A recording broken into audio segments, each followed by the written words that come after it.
네, 그러니까 그 파리바게뜨 앞에 파리바게뜨 인기가 좋아가지고 참 내가 자랑스럽게 생각하는데 한국 사람뿐만 아니라 중국 사람들 뭐 다른 나라 사람들이 모여 와서 참 인기가 있어요. 항상 보면 맨날 바글바글한데 앉을 자리가 없어가지고 거기 못 가요. 앉을 자리가 없어가지고서는 빵 사 먹고 커피도 마시고 가고 싶어도 앉을 자리 없어. 맨날 갔다 둘러보다가 그냥 나와버리고 그러는데 앉을 자리가 없는 게 좀 안타까운데 이 동네 도대체 사람들이 앉아서 소셜라이즈 할 수 있는 장소가 없고 동네 행사를 할 수 있는 장소도 없고 1년에 한 번 중국하고 한국하고 합쳐서 그 연중 행사라고 그 음력설 행사하는데 둘이 합쳐서 행사할 수 있는 자리도 없고 이게 말이 안 돼요. 그리고 뭐 추석이라든지 우리나라 한국 사람들이 저 야외 음악회 같은 걸 한 걸 주로 좋아하는데 콘서트 팝 같은 걸 그런 거 할 수 있는 장소도 없고 이게 말이 안 되는 얘기. 이래가지고 어떻게 도시다운 도시라고 할 수가 있나요? 어림도 없죠. 지금 있는 거락은 콘도미니엄 아파트하고 식당밖에 없으면 우리가 먹고 자면 끝인가? 아니지. 문화 공간도 없고 사람이 교회는 다행히 있으니까 다행이지만 먹고 자고 일어나서 교회 가서 회개하면 하고 끝인가요? 아니죠. 우리가 영적인 인간이고 우리의 그 지성이 있기 때문에 그 문화 생활이 절대적으로 중요한 건데 그리고 스포츠라든지 운동해야 될 그런 여러 가지 공간이 필요하고 등등 없는 거예요. 전혀. 그래서 앞으로 이 동네가 많은 변화가 올 건데 제가 그 구체적인 계획안을 가지고 다 있는데 몇 가지만 알려드릴게요. 첫 번째, 예를 들어서 지금 11월 달에 땅을 파기 시작하면은 공영 주차장이 없어지니까 이게 문제예요. 그럼 유니온상가가 가장 큰 타격을 받고 유니온상가뿐만 아니라 이 공영주차장 주위에 있는 중국 가게 또 미국 사람들의 건물이 가지고 있는 거기 뭐 프로페셔널 사무실들이 있거든요. 무슨 의사라든지 변호사라든지 회계사라든지 그런 사무실들이 있는데 그 사람들이 파킹할 장소가 없으니까 손님들이 거기도 당장 문제가 되고 이 전체가 지금 스테빌리티가 지금 깨져가 안정이 무너지게 되는 거예요. 그러니까 이게 가장 심각하고 일단 저로서는 일단 유니온 상가를 보호하고 싶은 생각이 많이 있기 때문에 생각을 고심을 하다 보니까 해결이 있는데 길이 뭐냐면은 YMCA 파킹이 있는데 그거를 갖다 시에서 사게 만들어 가지고 그걸 공영 주차장으로 만들고 싶은 게 제 계획입니다. 제 꿈이고 계획이에요. 그게 YMCA 주차장을 시에서 사 가지고 공영 주차장으로 만들면 일단 유니온 상가는 살아요. 반드시 살아요. 거기 그 사이즈가 제법 되거든요. 그러니까 유니온 상가에 드나드는 손님은 그 파킹이 충분히 해요. 프로바이드 해요. 그러니까 그게 제 꿈이고 계획입니다. 그게 첫 번째.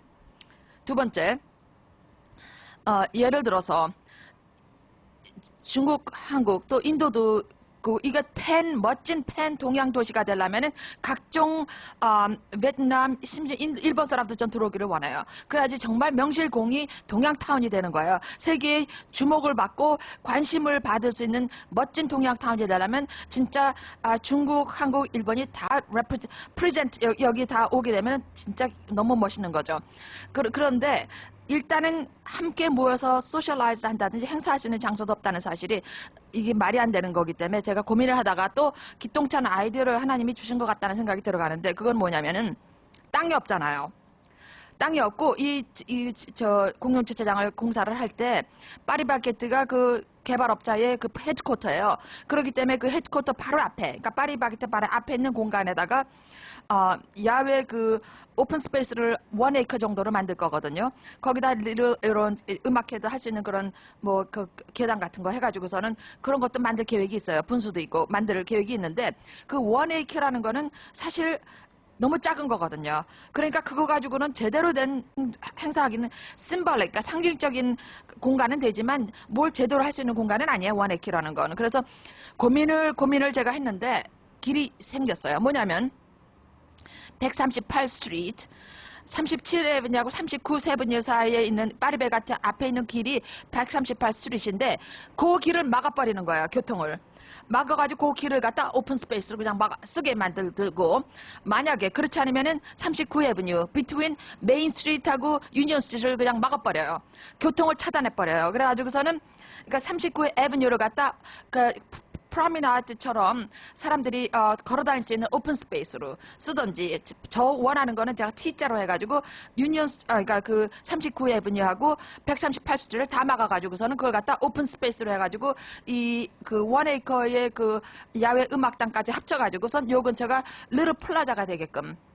그러니까 다운타운의 명실공히 그 중심부가 되고 플라자가 돼가지고서는 낮이고 밤이고 24/7 주민들이 모여서 주민들이 여기 와서 즐기고 서로 교제하고 커피도 마시고 벤치에 앉아서 담화도 하고 그리고 행사는 여기서 또 하고 그리고 음악회도 하고 야외 장터도 만들고 그리고 아침에는 노인들이 나와서 타이치도 하고 이런 공간으로다가 활용을 해야지만 이게 다운타운이 된다고 저는 너무 확신을 하기 때문에 이게 우리의 역사적인 사명이라고 이루어야 될 일이라고 생각합니다. 일단은 조금이라도 공용주차장을 조금 확보를 하는 거. 두 번째로는 그 오픈 스페이스 그러니까 플라자 몰이라고도 불러요. 그러니까 퍼블릭 스퀘어를 갖다 만드는 거, 플라자를 만들어서 지금은 한국 사람하고 중국 사람하고 서로 교제도 안 해요. 인비저블 월 벽이 있어가지고 서로 교제도 안 하고 지내고 있는데 이런 심벌리클리도 메인하고 유니온을 갖다 쫙 터버리는 거예요. 그러면 중국 공간, 한국 사람들이 서로 교제도 할 수 있고 서로 만나서 소셜라이즈도 할 수 있고 이런 공간이 되면은 이거는 정말 한국하고 중국 사이의 커뮤니티의 벽을 허무는 일이 되기 때문에 여러 가지로 뜻이 있다고 생각합니다. 그래서 이 일은 제가 꼭 하고 싶은 일이고 그 다음에 세 번째로는 제가 하고 있는 일은 너무나 그 스케일이 너무 황당할 정도로 앰비셔스한 일이기 때문에 하나만 성취한다 할지라도 이 동네 역사를 바꾸는 일이 된다고 생각하는데 최선을 다해서 여러 가지를 제가 하려고 생각하는데 당선이 되면은 아키오키 티어터가 있어요. 이게 굉장히 미국 문화재고 뉴욕시의 문화재고 이걸 갖다 그 퍼포밍 센터 공간으로 살리는 거예요. 지금 귀신 나오는 집처럼 지금 막아놨거든요. 왜냐하면 그 중국 개발업자가 이걸 못 쓰게 만들어놨어요. 그래가지고선 사실은 문화재인데도 불구하고 그래서 개발할 수도 없고 못할 수도 없고 그래서 지난 20년 동안 주인만 자꾸 바뀌어가면서 값만 자꾸 올라가고 있어요. 그래서 최근에 홍종학 회장님이 아는 사람이 이걸 좀 사서 그 문화회관으로 만들고 싶어가지고서는 그 지금 현재 주인한테 어프로치를 했더니 지금 현재 주인이 이걸 19밀리언에 샀는데 34밀리언 돌았지. 말이 안 되는 얘기예요. 그런데 이걸 개인이 할 수 있는 게 아니라고 저는 생각을 하고 저는 중국 자본, 한국 자본 일본 자본까지 인도 자본까지 다 끌고 들어오면 더 좋겠고 그래가지고서는 이걸 갖다 퍼블릭하고 프라이빗 조인트 벤처로 해가지고서는 명실공히 문화공간으로 해가지고 동양 영화제도 할 수 있지만 코리안 팝, K-팝이라든지 뭐 중국의 베킹 오페라라는 뭐 그 일본의 카부키 티아터라든지 이런 거는 최고 어마어마한 예술품들이에요. 이게 무형문화재, 어마어마한 무형문화재들인데 미국 사람들이 잘 모르거든요. 이걸. 그러니까 이런 거를 갖다 미국 사람들한테 세계인들한테 보여줄 메뉴가 없다는 사실이 이게 보통 일이 아니죠. 21세기는 동양의 센츄리로 다 이제 올라가고 있는데 플러싱이 그 동양의 센츄리를 만드는 원동력 그러니까 구심점 에피센터가 돼야 된다고 저는 생각합니다. 그래서 이 아키오키 티어터가 굉장히 아름답다고 들었거든요. 저는 그러니까 이거가 바로 이런 장소로 쓰여져야 돼요. 그래서 이런 거에 동양 문화를 갖다 프로모트하고 서로 교류할 수 있는 그런 에피센터 베뉴로 활용이 돼야 된다고 생각을 하고 있고 바로 조금만 걸어가면은 그 플러싱 타운홀이 있잖아요. 둘 다 문화재 이게. 그러니까 플러싱 타운홀은 예를 들어서 링컨 센터 맨하탄 링컨 센터가 있잖아요. 링컨 센터가 있고 에이브리 피셔 홀처럼 그러니까 적은 실내악이라든지 그런 음악회를 할 수 있는 그러니까 둘이 합쳐가지고서는 문화의 센터를 만들어야 되는 거예요 여기가. 그리고 어차피 노던 블루바드 비트윈 그 플러싱의 입구 초입 메인스트리트 그 초입에 들어와서부터 최소한도 그 팔센트 쪽으로 굉장히 역사적인 동네이기 때문에 이거는 역사구역으로 만들어야 되고 이 동네가 종교 중심, 역사 중심, 또 문화의 중심으로다가 딱 자리를 잡아가지고서는 이 플러싱을 21세기를 만들어가야 된다고 생각합니다. 이런 제가 원대하고 기가 막힌 이런 꿈과 계획을 가지고 제가 나왔기 때문에 일단 이 동네 사람들한테 이 계획을 갖다 전달만 되면은 이 사람들이 피터크처럼 뭐 그냥 동네한테 사람들한테 터키나 나눠주고 빵이나 나눠주면서 자기 자리나 붙잡고 있으려고 하는 사람하고 저는 그게 달라요. 차원이 다른 사람이니까 일단 사람이 저를 알게 되면 제 계획을 듣고 나면 저한테 기회를 주지 않을까 그렇게 생각하고 있습니다. 그러니까 피터크가 워낙 돈이 많고 인기가 워낙 사람들한테 잘해주고 와이로를 많이 매겨가지고 인기가 있거든요, 사실은. 그러니까 한국 사람들이 제가 당선되리라고는 아마 생각들도 못하고 있어가지고 지금 저를 후원하는 사람들이 없어요, 사실은. 특히 파워 있는 사람이나 돈 있는 사람들 중에서 저를 돕는 사람이 없어요. 이게 지금 너무너무 안타까운 일인데 사실은 제가 지금 말한 것처럼 저는 준비가 누구보다도 돼 있는 사람이고 이런 기가 막힌 계획을 가지고 나온 사람이기 때문에 한인 커뮤니티에서 저를 후원해 주시면은 그러면은 제가 분명히 당선될 수 있는 가능성이 있다고 생각합니다. 그리고 저는 이 동네에서 인권국을 통해서도 15년이나 이 동네를 섬긴 사람이고 그렇기 때문에 저는 경제적인 후원만 해준다면은 가능성이 분명히 있고 더군다나 한인 유권자들이 5천 명이 넘는다는데 29역에 거기서 한 3분의 2만 나와서 저를 찍어주신다 하면은 저는 벌써 저를 돕고 후원하는 백인들이 늘어나고 있고 심지어는 중국 커뮤니티에서도 몇 사람이 저를 지원하는 사람들이 생기기 시작하고 있고 남미 계통에서는 지금 집 문제들 때문에 저를 지금 돕고자 하는 사람들이 몇 사람 벌써 있고요. 그래요. 그러니까 인도 커뮤니티에서도 저를 지도자 중에서 저를 생각하는 사람들이 있습니다. 그러니까 저는 각종 커뮤니티를 갖다 전부 함께 제가 일을 하고 있고 함께 감싸가지고선 같이 멋진 21세기를 만들려고 하는 그런 사람이니까 그런데 이거에 우리 한국 사람들이 40년 전에 와가지고 플러싱을 발전시킨 사람이고 그러니까 이번 기회에 저를 밀어주셔가지고 저와 함께 21세기의 멋진 플러싱을 만드는데 동참해 주실 수 있었으면 너무 바라고 부탁드리겠습니다. 감사합니다. 한번 저한테 기회를 주신 US백 TV에게 감사를 드립니다. 지금은 제가 약간 억울한 일이 있어서 그 얘기를 좀 하고 싶어서 하겠습니다. 그거는 뭐냐면은 저가 미국을 사랑하지만 저는 대한민국의 자랑스러운 자손 중에 하나고 대한민국을 사랑하는 사람이고 그런데 제가 작년에 출마했을 때 위안부 건에 대한 제 발언으로 인해 가지고 한국의 몇몇 사람 특히 김동찬 씨가 저를 공개적으로 까고 제가 한국을 사랑하지 않는 사람처럼 그러기 때문에 한국을 사람들을 대표할 수 없다 그러면서 저를 매장시킬 것 같은 그런 발언을 신문에다 하시고 그렇기 때문에 제가 누구인지를 US백 TV를 통해서라도 제가 알려드리고 싶어서 제가 오늘 이렇게 찾아뵙게 됐습니다. 그러면 사실 제 얘기를 말씀드리면은 저는 조상 대대로 대한민국 애국자의 자손입니다. 예를 들어서 제 고조 할아버지는 다만 파가 다른 것 뿐이에요. 아시다시피 그 이조 말에 파가 여럿이 있었잖아요. 그러니까 친노파가 있는가 하면 친일파가 있었고 친중파 이렇게 다 남녀 그러니까 노론 소론이라 그러면 얼마나 당파 싸움이 한국에 심했어요. 파가 많이 갈라져 있는데 개화파가 있었고 친일파가 물론 있었고 근데 저희 고조 할아버지께서는 조선 왕조를 갖다 보호하고자 하는 저 보수파였었어요. 그러니까 보수파의 두목이셨어요. 저 할아버지 고조 할아버지께서 한규 직시라고요.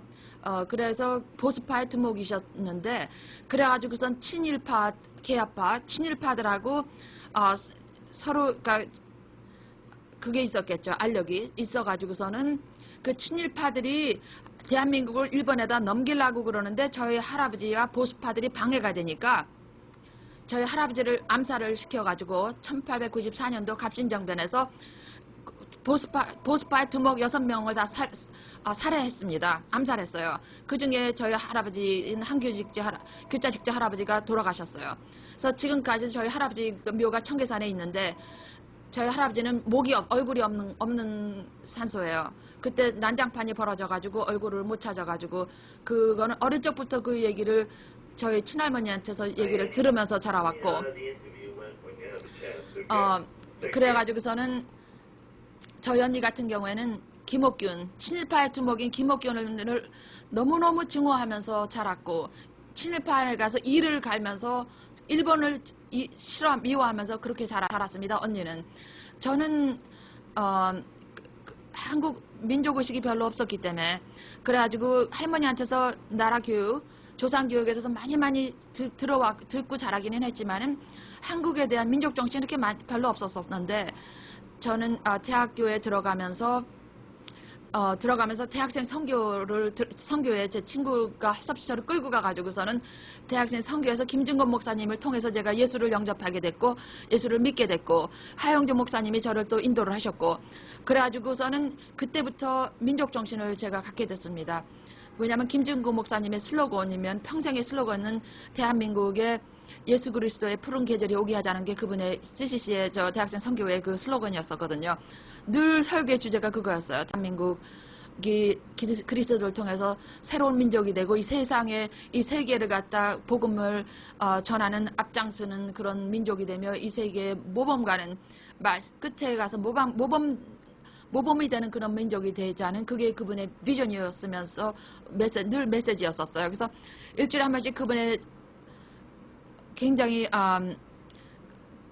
대단한 그런 메시지를 갖다 들으면서 저도 한국 민족에 대한 그 비전이라든지 한국 민족 정신이 분명히 저도 그때 확실하게 들어오고, 저희 조상들의 한테서 받은 교육이랑 짬 합쳐져 가지고서는 한민족에 대한 의식이 확실하게 가지고 있죠.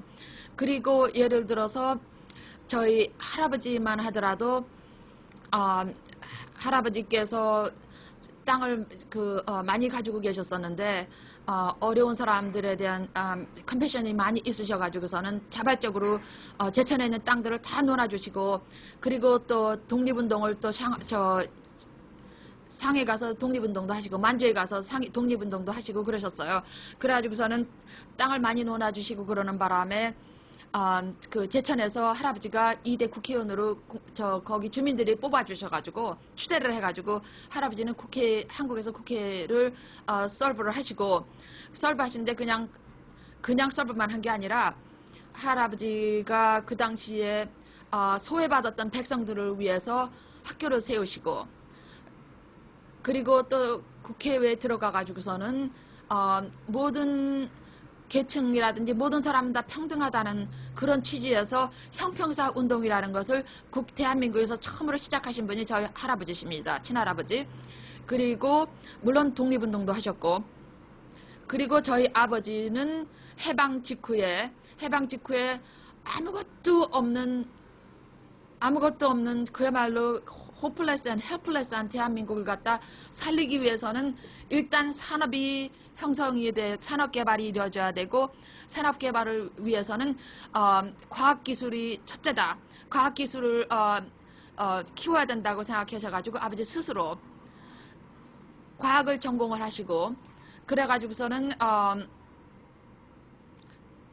미국 가서 유수한 그 노벨상 수상자고 노벨상의 심판으로 계시는 대단한 그 학자들이 계세요. 헨리 아이링이 있고 라이너스 폴린 이런 분들 밑에서 아버지가 공부를 하시고, 그리고서는 대한민국으로 돌아와서 박정희 대통령 당시 박정희 대통령의 그걸 받아서, 물론 그걸 뭐라죠, 후원을, 적극적인 후원 지지를 받아가지고 최영섭 씨와 더불어서 한국과학기술연구소 키스티어 한국과학기술연구소를 창설하셨고, 그리고 나서 곧 몇 년 후에 아버지가 스스로 그러니까 그 당시에 한국과학기술연구소를 창설하실 때 한국에 두뇌들이 많이 있거든요. 아시다시피 워낙에 뛰어난 민족 아니에요, 저희들이. 그래가지고서는 한국에 그 천재들이 있는데, 한국이 워낙에 아무것도 없는 나라였으니까 그 당시에.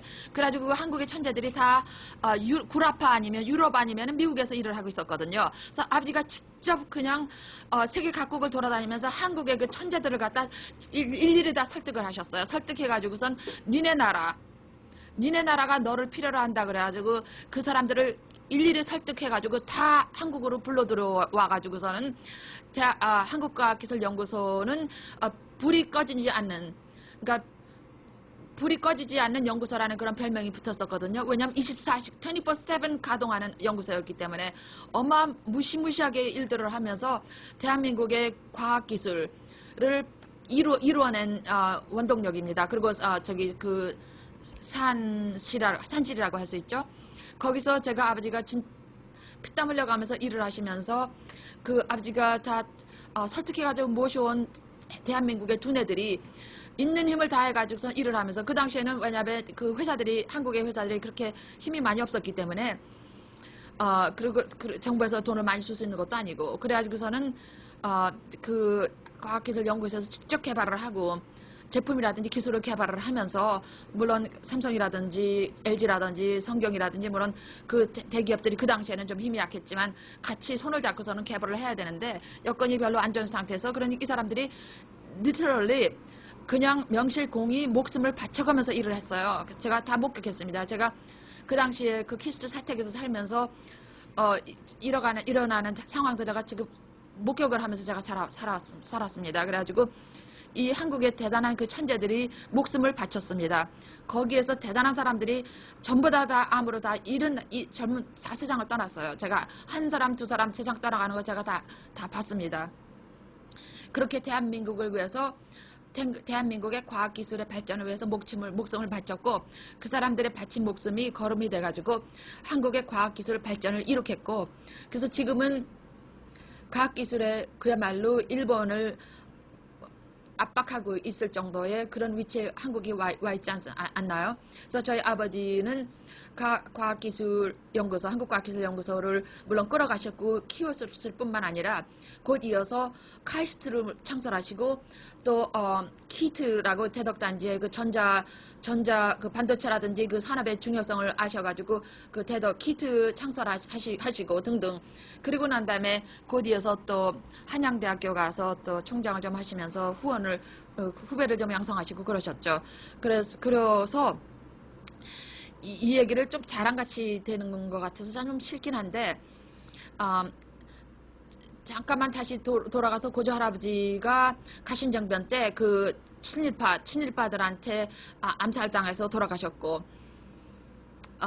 그리고 고조 할아버지 친동생인 한규설 씨는 그러니까 이조시 대전 마지막 영의정이셔가지고 그때 한일 합방 당시에 저희 할아버지께서 영의정이셨는데 반대하셨거든요. 물론 반대하셨죠. 한국을 일본한테 넘길 수가 없으니까 절대로 도장을 안 찍으시니까 집에다가 감금을 시켜놓고, 영의정을 집에다 감금시켜놓고서는 외무 대신을 도장을 찍어가지고 한일 합방을 한 사건입니다. 그러니까 저는 조상 대대로 대한민국의 애국자의 자손이라는 것을 이 자리를 빌어서 밝힙니다. 그러면은 이 위안부 사건에 관해서는 알다시피 어떤 중요한 정치적인이라든지 무슨 사회적인 문제라든지 주제가 있을 때, 이슈나 주제가 있을 때 사람마다 자기의 그 가치관이 약간씩 다르고 자라온 백그라운드가 다르면은 그 보는 각도가 다 달라요. 그렇기 때문에 우측에서 사회 문제를 우측에서 보는 사람이 있고 또 좌측에서 보는 사람이 있잖아요. 또 그래요. 그러니까 여러 가지 보는 각도에 따라서 주제 하나를 놓고 보는 각도가 다 다릅니다.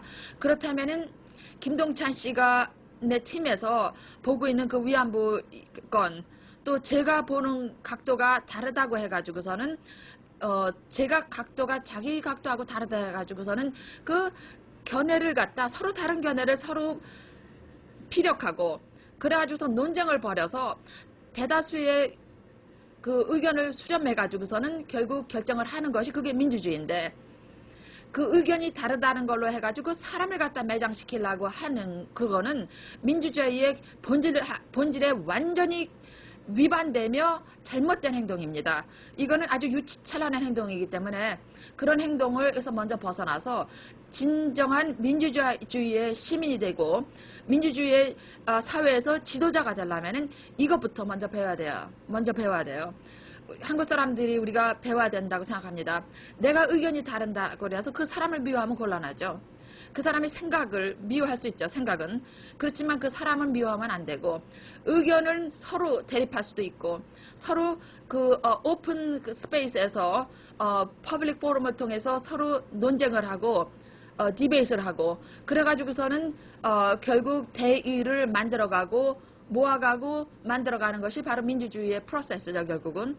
그러니까 앞으로 서로 의견이 대립되는 의견이라 해가지고 인신공격을 하는 이런 행동은 아주 잘못된 행동이니까 앞으로 좀 자중해 주셨으면은 부탁드립니다.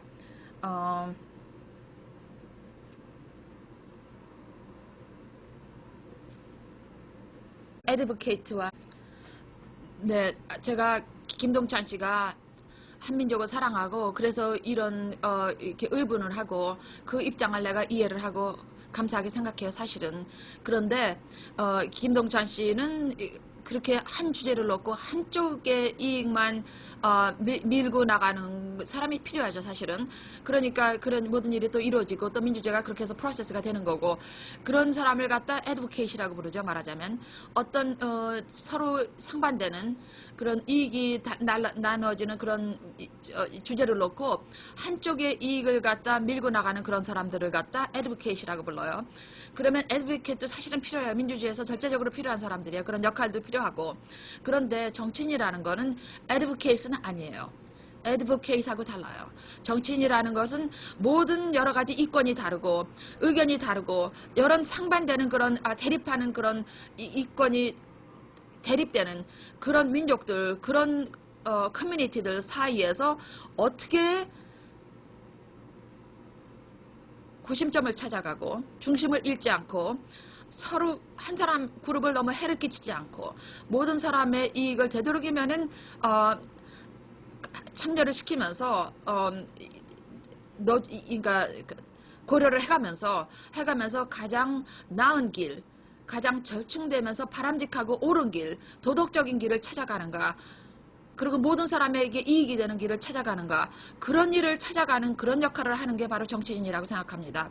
한쪽의 이익만, 물론 이익만 가지고 밀어 제치면은 그러면은 많은 사람들의 이익을 놓칠 수가 있어요. 그리고 지금 당분간의 이익보다는 장기간의 이익을 놓칠 수도 있고 이런 각도에서 시야를 너무 좁게 보지 말고 넓은 시야에서 여러 사람의 이익을 추구하고 단기간의 이익이 아니라 장기간의 이익을 바라보면서 장기간의 이익에 근거해 가지고서는 지금 현재의 이슈의 그 포지션을 잡고 그렇게 해서 나가는 거, 길을 찾아가 나가는 것에 할 일이 그게 정치인이라고 저는 생각합니다. 그래서 그런 뜻에서 저는 정치인의 자질을 아주 잘 갖추 있는 사람이라고 생각하고 있고 그 위안부 건만 할지라도 제가 작년에 그 기자가 미국 기자가 전화 왔었을 때 이미 그 전에 저는 이게 한국 커뮤니티에서 중요한 이슈 중에 하나라는 걸 내가 알고 있었기 때문에 제 의견을 갖다 그러니까 정리하기 전에 한국 여자 지도자들한테 제가 인터뷰를 했어요.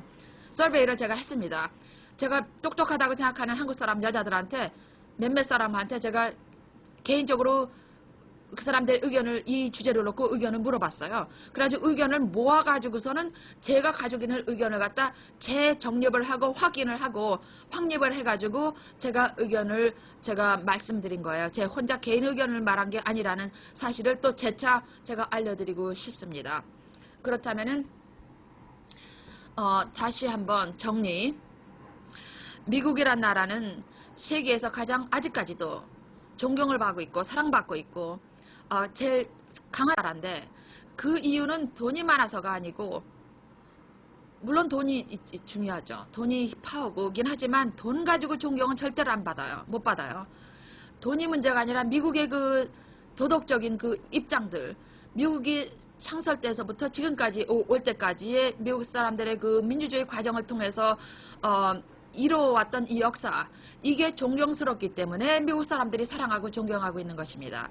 그럼 이 미국의 민주주의를 끌어가고 있던 물론 여러 가지 기초적인 그런 프린시플들이 원리들이 있는데 그거는 많이 그 기독교의 정신에서 비롯된 것들입니다. 가만히 보면은 미국 문화라든지 그런 게 기독교 정신에서 많이 발단이 되고 있습니다. 가만히 보면은 그렇기 때문에 우리가 한인들이 지금 거의 다 기독교인인데 지금 약해져가고 중심을 잃고 있는 그런 미국에서 기독적 정신으로 우리가 준비돼 가고 있는 한민족들이 특히 2세들, 3세들 앞으로 미국을 이끌어 나가는 주역들이 돼야 된다고 저는 생각하고 있고, 다만 한민족의 이익뿐만 아니라 미국의 이익, 미국 전체 이익, 온 세계 이익을 위해서 일을 할 사람들, 기독교 정신에 근거해서 모든 민족을 차별 없이 끌어안고 나아갈 수 있는 그런 미국의 주역, 이 세계의 주역들이,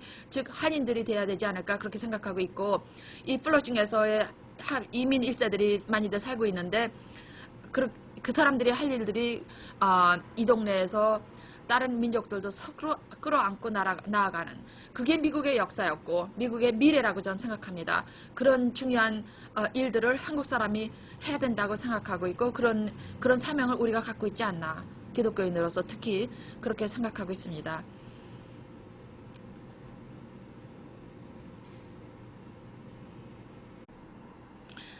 그러면 예를 들어서 미국의 민주주의를 잠깐만 한 가지만 더 얘기를 해볼 때, 가장 미국의 심각한 문제라고 보여지는 것 중에 하나가 경제 문제 말고 인종 문제고, 특히 백인과 흑인과의 문제인데요. 흑인들의 그 노예 역사 때문에 아직도 흑인들의 많은 사람들이 응어리를 풀지 못해가지고 반항을 하고 있고 반감을 많이 가지고 있고 그러고 있잖아요. 그러다 보니까 결국 오바마 대통령이 당선되면서 이 가장 심각한 문제에 약간의 실마리가 좀 풀리기는 했죠. 해서 너무 그게 가장 귀한 일이라고 저는 생각하고 있습니다. 오바마 당선 대통령으로서의 프레지던시의 가장 중요한 우리 미국으로서의 이득이라는 것, 흑인들의 응어리를 어느 정도 풀어줄 수 있었다는 그 사실, 그게 저는 가장 귀한 업적이라고 저는 생각을 하고 있고, 앞으로도 이 일은 있는 거예요. 그렇다면은 인간 개인적인 관계나 아니면 사회관계나 민족적인 관계에 있어서 인간들이 다 죄인들이고 서로 살아가면서 자기 이권들을 위해서 살아가기 때문에 누군가가 희생되는 팀들이 있어요. 그룹도 있고 개인도 있고, 되도록이면 희생을 막는 방향으로 하고, 그러면서 이 나라를 끌어가고 이 사회를 끌어가야 되겠죠. 그러니까 그럴 때에 우리는 기독교인들로서 약자를 입장을 헤아리고 그 사람들을 돕는 입장을 취하는 것이 참 바람직하고 옳은 일입니다. 그렇지만은 또 다른 각도에서도 같은 문제를 보면서 상대방도 그 사람들의 입장도 함께 얘기를 할 수 있는 기회를 주고, 그리고 그러면서 좀 더 바람직한 이 미국을 계속 우리가 만들어 나가는 역할을 우리가 해야 된다고 생각하고, 제가 정치인이라는 거는 모든 대립되는 이권들을 갖다 서로 한 자리에 놓고 서로 절충점을 찾아가는 일을 하고, 그런 일을 제가 인도하려고 제가 마음 먹고 있는 것입니다. 그러니까 그런 입장에서 우리 한인 기독교인들이 미국에서 할 일이고, 특히 플러싱에서도 그런 할 일이라고 생각하고 있고, 그래서 한국 커뮤니티 자체 내에서도 지금 파도 있고, 누가 한 사람이 작년에만 하더라도 랑킴하고 이명석 씨 둘이 나왔을 때 파가 갈라져 가지고 서로 싸우고 야단들을 했었지 않았어요. 이건 뭐 민주주의고 서로 사상이 다른 사람들이 양쪽을 미는 건 너무나 당연한 얘기죠. 다만 저는 모든 각도에서 모든 시야에서 보고 있는 사람들, 일하고 있는 사람들을 저는 다 감사하게 생각하고 있고, 다 감싸고 나아갈 의사를 가지고 있고, 각 분야에서 일하고 있는 모든 사람들을 감사하게 생각하고 있습니다. 다만 이 사회 분야에서, 정치 분야에서 일하고 있는 사람들, 경제 분야에서 잠도 못 자면서 열심히 고생하면서 비즈니스를 끌어가면서 경제에 기여하고 있는 한국 스몰 비즈니스 커뮤니티들이 또 너무 감사하고, 그 다음에 또 문화 계통에서 또 언론 계통에서 열심히 일을 하면서 일을 하고 계시는 모든 분들, 그런 분들 다 감사하고, 이런 분들이 다 합쳐져서 이 커뮤니티를 이뤄가고 있는 게 아닌가요? 그러니까 이런 우리가 한 각도에서만 보지 말고 우리의 시야를 넓히고 모든 분야에서 함께 가고 있고 일익을 사회에 이 커뮤니티 일익을 담당하고 있다는 사실을 우리가 인식을 하고 모든 분야에서 일을 하고 있는 모든 사람들한테 감사하는 마음을 갖고 살아가셨으면 참 좋겠다고 생각합니다. 그래서 마지막으로 저는 끝으로 언론 분야에서도 열심히 뛰고 계시는 모든 분들께 감사.